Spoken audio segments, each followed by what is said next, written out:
My name is Igor Gozman. I'm one of the founders of Puppet Art, and our history is quite simple. 15 years ago, we decided that we should have our own place to promote puppetry in the area, and we were looking for the best location, and of course downtown Detroit was our choice.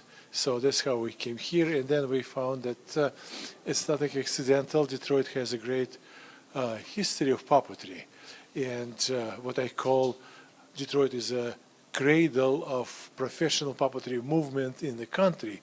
Here took place first conference organized by Paul McFarlane, and here they decided in 1936 to organize Puppeteers of America, and after that many other things happened.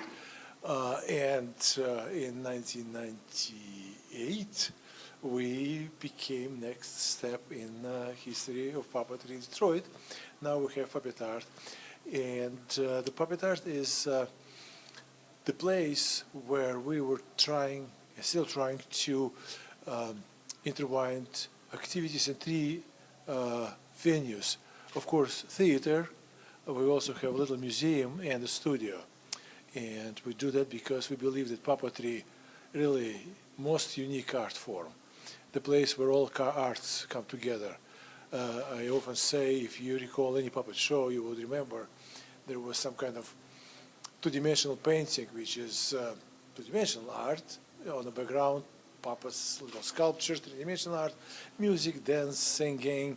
It is a drama, takes place on stage, and literature because it is a story told with puppets from stage.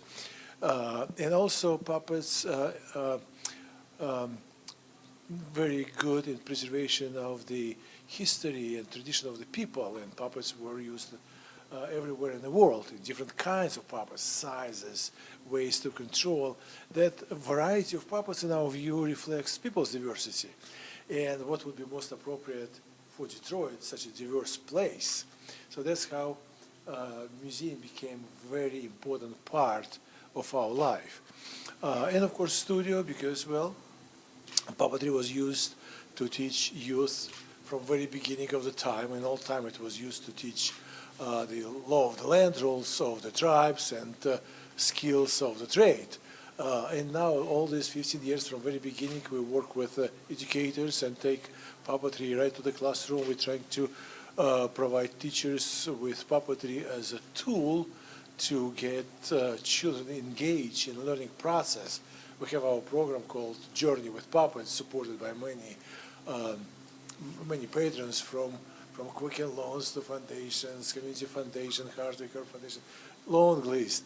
And this Journey with Puppets for us is the way to make sure children, especially in elementary schools, are like learning, like this journey in whatever subject there is, social study or chemistry or science or math. It's all maybe told as a story with the puppets. So that's what we do. And of course in place we have workshops, at school we have residencies, but many different activities in theater, studio, and museum always intertwined in our programs. As today, for example, we have general public performance, but we will have puppet making workshop after the show. And before the show, we had a little conversation in our museum about puppets and history of puppetry and the history of Detroit. So that's what Puppet Art is, and that's what we did last 15 years, and we intend to do foreseeable future.